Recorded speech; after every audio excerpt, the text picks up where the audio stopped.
when it comes to procurement, because procurement at the end of the day is a contract between two parties. There is a contract with the employee by virtue of the employment contract, as well as with the third party when it comes to a external vendor. So contract is a subsisting sort of document which exists.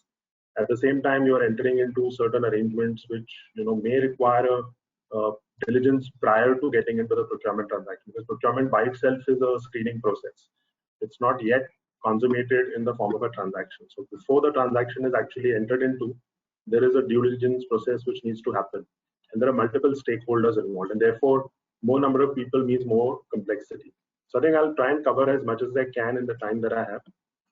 So over the course of the 90 odd minutes that we have between 5 and 6:30, this is what I plan to cover. So I'll talk about fraud, definition of fraud, and cover fraud models. But I think the focus will predominantly be on the case studies with regard to procurement, which is what I've allocated the most amount of time for. We will also talk about mitigations. One is to talk about problems but not solutions. The idea is to walk out of this room not knowing more problems, but also encountering the solutions that need to be useful,